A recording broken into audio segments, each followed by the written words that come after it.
Okay, so we'll go ahead and get started.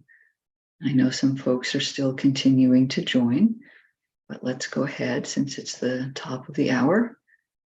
This week, the theme is, I'm going to call it Flavors of the Dharma, and I'll say a bit more about that term flavor after the sit when we get started, but just as a little preamble. Dharma teachings and Dharma practice can have distinct flavors or emotional tones at different times, like the way a poem or a scene in a movie could have a flavor. Like it could be dark or joyous or suspenseful. But of course, the difference for the Dharma is that there tend to be flavors that support practice in particular ways. And maybe part of the art of practice is to know what tone to take when relating to experience. So each day this week, we're going to take up one flavor, and there'll be a couple aspects to exploring it. We'll look at some suttas where the tone of the teaching conveys that flavor, because the Buddha had a variety of teaching styles to fit the circumstances. And then secondly, we'll consider when in our practice it might be appropriate to bring forth that flavor or that emotional tone. And today's flavor will be very foundational. We're going to look at love or compassion as a flavor. But first, let's meditate together. Let's get started on that.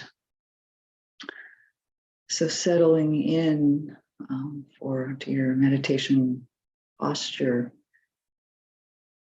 And if it's comfortable to do so, gently closing your eyes so that the attention comes inward. And the meditations for this week will touch into what are called the elements in Buddhist understanding. And these are not literal substances, materials, but they're really actually more experiences that we can find in the body and even in the mind to some degree. So we'll highlight one element each day, and they might have a connection to the flavor or emotional tone that we'll be exploring each day. We could maybe imagine a connection. So again, touching into the sitting posture that you've taken, perhaps feeling the contact points where you're sitting. So your seat against the chair or the cushion, or if you're lying down, you're against what you're lying on. Maybe your legs or feet are against the floor. And so you have a sense of the contact with where you're sitting, and allowing yourself to feel into the stability of that, the groundedness.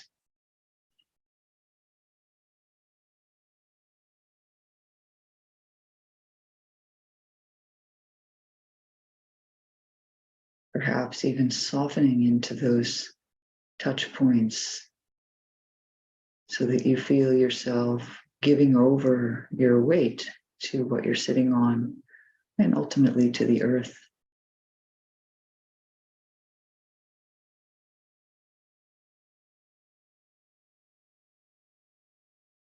It's useful at the beginning of a sit to take just a moment to really get balanced where you're sitting. So you can even shift from side to side or forward and back, just to really align.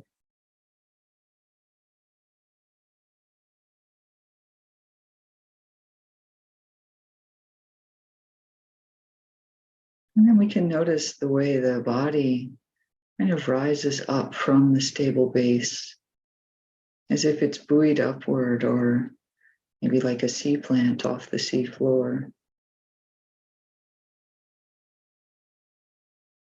allowing ourselves to be drawn upward. Or if you're lying down, you can sense the natural straightness of the spine when you've tuned yourself into a meditative mind. And just softening various areas that we may hold habitual tension, softening the eyes and the eye sockets, softening the face,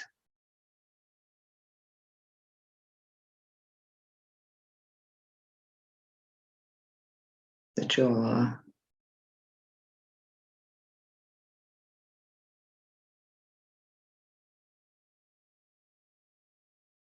softening the shoulders, letting them drop. Maybe imagining the shoulder blades sliding down the back.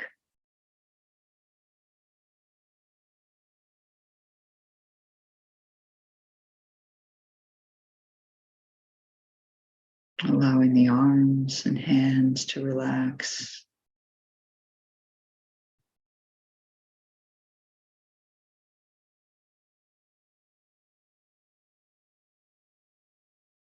And down into the chest area,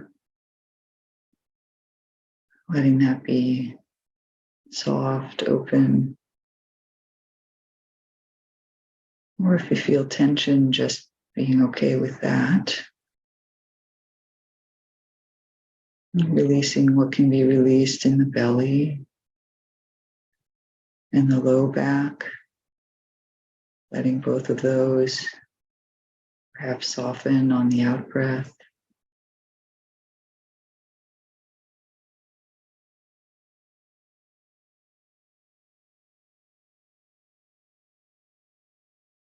Down into the hip joints, the groin muscles, the thighs, that place that's supporting you if you're sitting up, just letting that open a bit more. Down into the lower legs and all the way into the feet. Just inviting some ease through this body.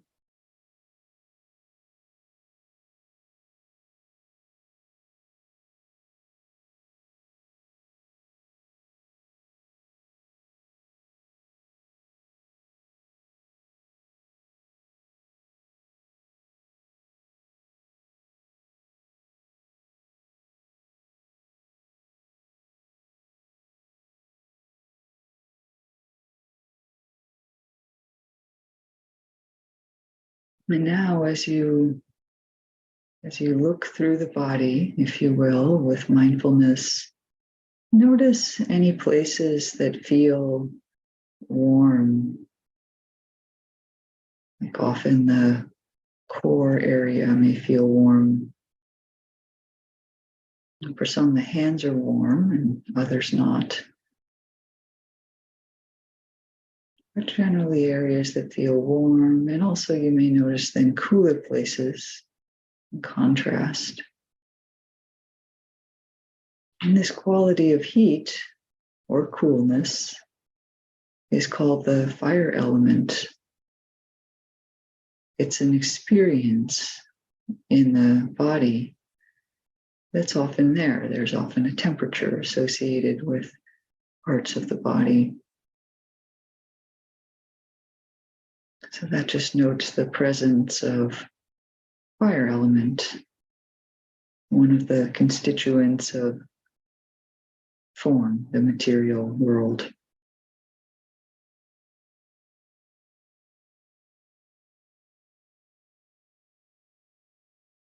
So you can then bring attention particularly to the heart area. Maybe imagining breathing in and out of the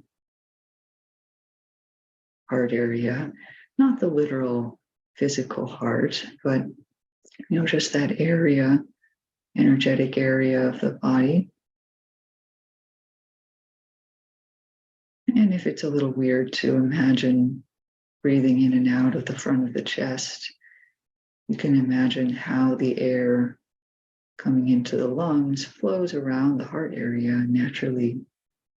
The lungs surround the heart.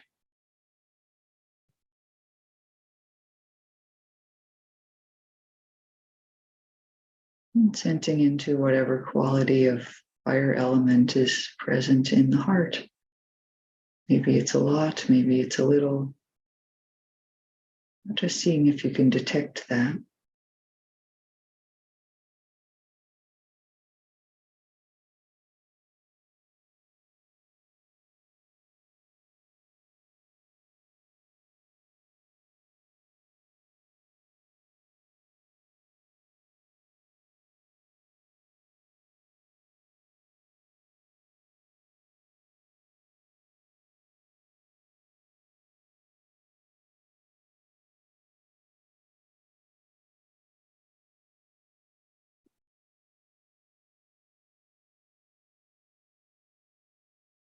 Now, continuing with a little bit of imaginative practice, just imagining gently spreading the heat around the body, the fire element from the heart area, using the breath.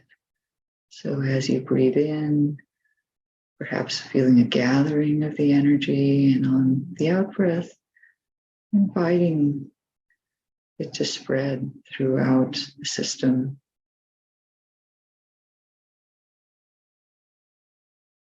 Perhaps it's more natural on the in-breath to spread the heat throughout all the little tissues of the body, just the natural heat we have. We're not engineering anything, but just allowing it to spread through the body as it wishes to.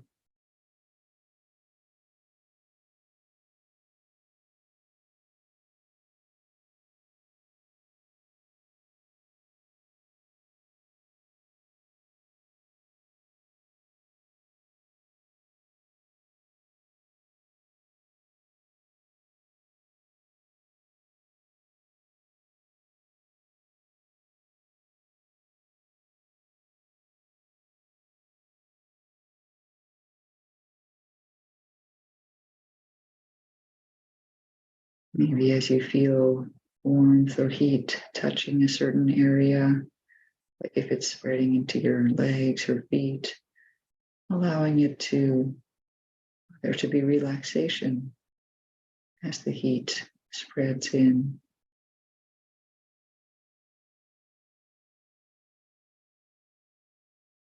And evoking along with that a sense of care for yourself, just as you are.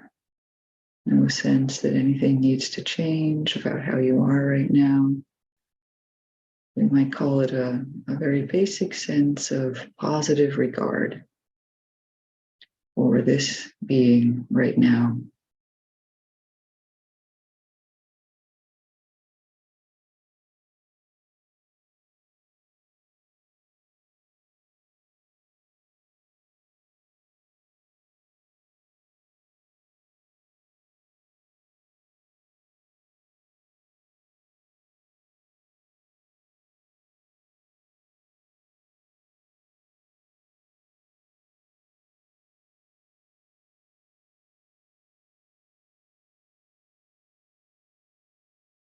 Now we'll let go of that imaginative and more directive part of the meditation and just settle into feeling the breath in the body, relaxing the mind and opening to receptive mindfulness.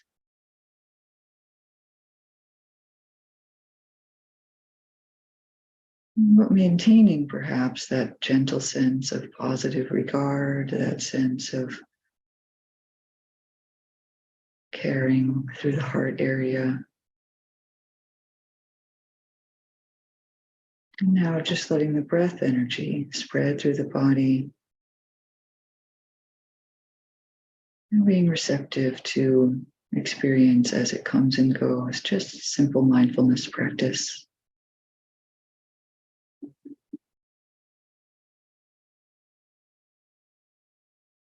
staying with the flow of experience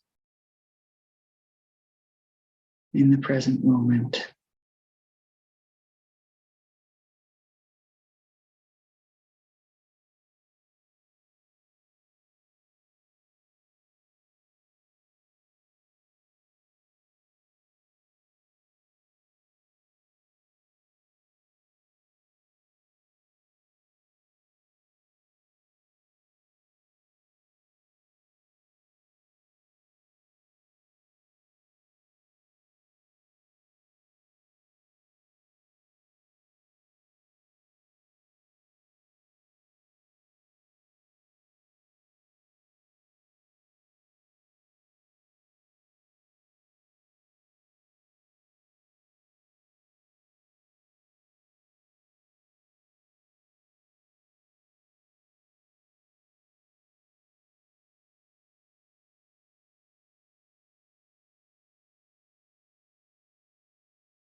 And if the mind has wandered away into thought, just gently returning to the breath, perhaps touching into the heart area or the sense of warmth in the body, letting the fire element be a reminder of the present moment, and softening into that sense of warmth.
And in the last few minutes of this meditation, again, inviting in our imagination to sense the fire element in the body as a direct experience. Actually, it doesn't need imagination, but sensing the direct experience and then imagining kind of spreading it throughout the body, inviting it to touch into all aspects of our being. And what would it be like to carry this sense of warmth and flow and a connection to our heart area out into our lives today? What would it be like to let whatever degree of warmth is there spread out to meet other beings, to meet the earth, the environment? It's not about how much there is, but really how we use it. Using it well.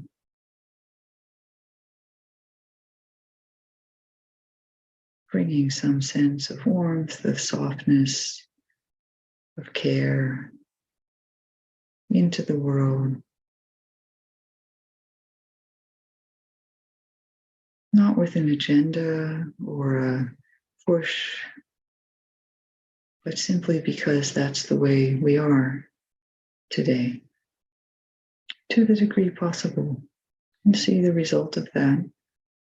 See how just that natural degree of heat, whatever it is, can have an impact in a very simple way. So that's an invitation to try out today if it's of interest.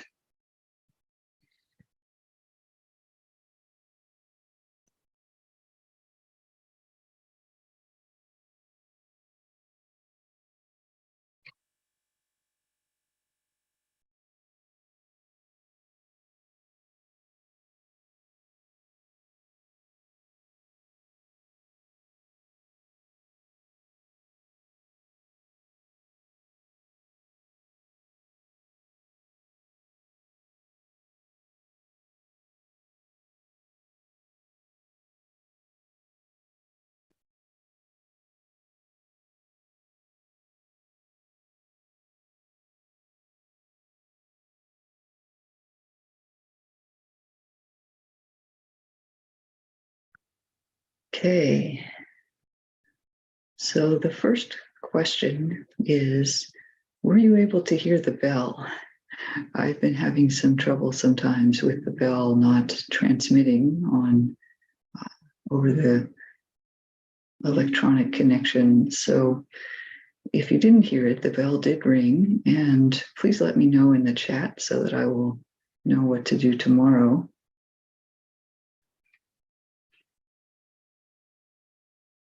And in the meantime, we'll go ahead with the talk. So this week is called Flavors of the Dharma, as I mentioned. No bell, okay, thank you. We'll fix that tomorrow. This week is called Flavors of the Dharma. And I mentioned just briefly before the sitting, but in case you weren't here, we'll be exploring how certain teachings have a distinct emotional tone or flavor that is meant to support practice. And the reason I've chosen this particular lens or way of seeing it is that there is a precedent for it from the aesthetic culture of ancient India. The Buddha was teaching in a cultural context that included a highly developed aesthetic sense. So he was in this environment. And of course, spiritual teachings are distinct from art, like poetry. But still, there was this context surrounding the presentation of spiritual teachings, if you will, which also have an emotional tone, of course. And there was a word for this. It's called rasa, R-A-S-A, which means nectar or essence or taste. And it's the emotional experience that's evoked in the listener. And there was a standard set of rasas that were evoked in art. This was kind of understood, and people in the sort of high up in Indian society would have known about these rasas. And we see them, some of them reflected in the suttas. So today we have the rasa of love or compassion, or more generally, care. And all of these in a spiritual sense. Of course, in the regular arts, they would include romantic love or other things like that. But within the suttas, we do see a flavor of care in a spiritual sense, in a way that would support our practice, our path toward liberation. And so, with each of these flavors, we'll look at suttas that are examples of it, and we'll consider when and how that flavor is useful in our practice. So I hope that will be of interest this week. So this flavor of love or care, it really underlies and supports Dharma practice at a base level. There's a sutta about the king of Kosala, whose name was King Pasenadi. And he was a follower of the Buddha, a devoted follower, but not a great meditator, very sincere nonetheless. And in this teaching, he is talking to his queen, whose name was Queen Malika. And he says to her, "My dear queen, is there anyone more dear to you than yourself?" And apparently he was hoping that she would say, "Why, yes, you are more dear to me than myself." But that's not what she says. Actually, what she says is, "There's no one, great king, more dear to me than myself." Kind of straightforward. And then she asks him the same thing. It says, well, king, is there anyone more dear to you than yourself?" And given how the conversation has gone up to that point, he has to reply in kind, "Well, no, actually, there is no one more dear to me than myself." And he's a little taken by this conversation. And so he goes to the Buddha and he says everything that happened in that conversation. And the Buddha uses it as an opportunity to offer an ethical message of care. So the Buddha approves of what the queen said. And he says, "Having traversed all quarters with the mind, one finds none anywhere dearer than oneself. Likewise, each person holds himself most dear or herself most dear. Hence, one who loves herself should not harm others." So we see that this sense of being dear to ourself is actually in this sutta pointed to as the basis for caring for others. So at a base level, we are generally dear to ourselves. We care about ourselves in some way, and this is normal and is in fact the basis for wholesome conduct. So the Buddha is praising the queen's assertion of self-love. In another sutta with this same King Pasenadi, the king notes that people who engage in unwholesome actions treat themselves as a foe, even if they say they are holding themselves dear. And also, people who engage in wholesome actions treat themselves as dear, even if they say they regard themselves as a foe. And the Buddha again agrees with him. So our actions, if we are behaving poorly out in the world, we're lying or we're manipulating people or we're being unkind in some way, even if we say we're doing it because we care about ourselves, we're standing up for ourselves, if I don't take care of myself, who will? we're treating ourselves as a foe because we're engaging in these harmful actions that actually have an impact on us, even if we think we're helping ourselves. And people who attempt to live ethically, who try to be kind, who don't lie or steal or manipulate, sometimes people like that will say that they're unhappy with themselves and that they don't love themselves so much. But these very actions of trying to care, wanting to care, are good for us. They help us at some level. So we could get in better alignment, actually, by also loving ourselves, also being kind to ourselves.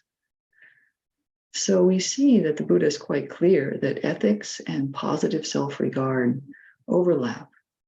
Ethical conduct is the basis of the Eightfold Path, and so is care for ourselves and others. There's another sutta that says this in a nice way. There's a story of a newly ordained monk who keeps having difficulty following the monastic rules because there's so many of them, right? But the other monks, so he's always kind of making mistakes and looking awkward. And the other monks are, he didn't do that right. But they sense that he is proceeding from deep love and faith in the Buddha. He's ordained out of really deep faith. And so, when they think about it, they decide not to discipline him very much because it might dampen his faith and love, and that would be more harmful for him. So they're kind to him, and eventually he grows into being able to manage the monastic life and live up to all the rules that there are. So we have this sense again that deep love and faith as a basis for practice really help things to unfold well. If we look across the suttas, it's probably the case that the Buddha rarely displayed what we would conventionally consider to be love here in the West. Many of his teachings were a little analytical or a little tough sometimes to wake people up a little bit. But many of his teachings, really were profoundly caring. He met people right where they were, using language that they could understand. That in and of itself is an act of care and love and compassion. For example, there's a story of, I think many of you know the story of Kisa Gotami, who was a woman whose child had died. And, she wasn't really a practitioner at that time, and she was so distraught that her son had died that she was actually carrying him around while he was dead and trying to get somebody to help her. And people were turning away. And she finally found the Buddha a little bit when she was a little bit crazed. And he said to her, okay, I can help you. So she's, thank goodness. And he says, go to a house, find a mustard seed from some household where no one has died, and bring me that mustard seed. And so she sets off to do this task, right? Mustard seed is hardly worth anything. Everybody would be willing to give her one. But she goes from house to house, and of course, there isn't any household where no one has died. So she learns in that way that her situation, although difficult, is just real. It's normal. That's how it is. And that was so much more profound of a way of learning it than anything else, that could have been offered, anything that could have been told to her or explained to her or anything like that. So this is a way where the Buddha was being profoundly caring, although, somewhat strong, tough. And she comes back and understands and is willing to bury her son, and she becomes a nun and becomes awakened, as these stories go. So there are many, many examples of love and compassion and care in the Buddhist teachings. It's threaded all throughout, and it also comes forth explicitly in some of the cases, like the ones that we've explored today. So, when is it appropriate to use this flavor or savor. Maybe we could say rasa is sometimes called savor, also savor of love or compassion or care. I mean, there are so many, right? But we could just name a few, which is, we need to give ourselves time. So we need to just do the practice without seeking results or achievements.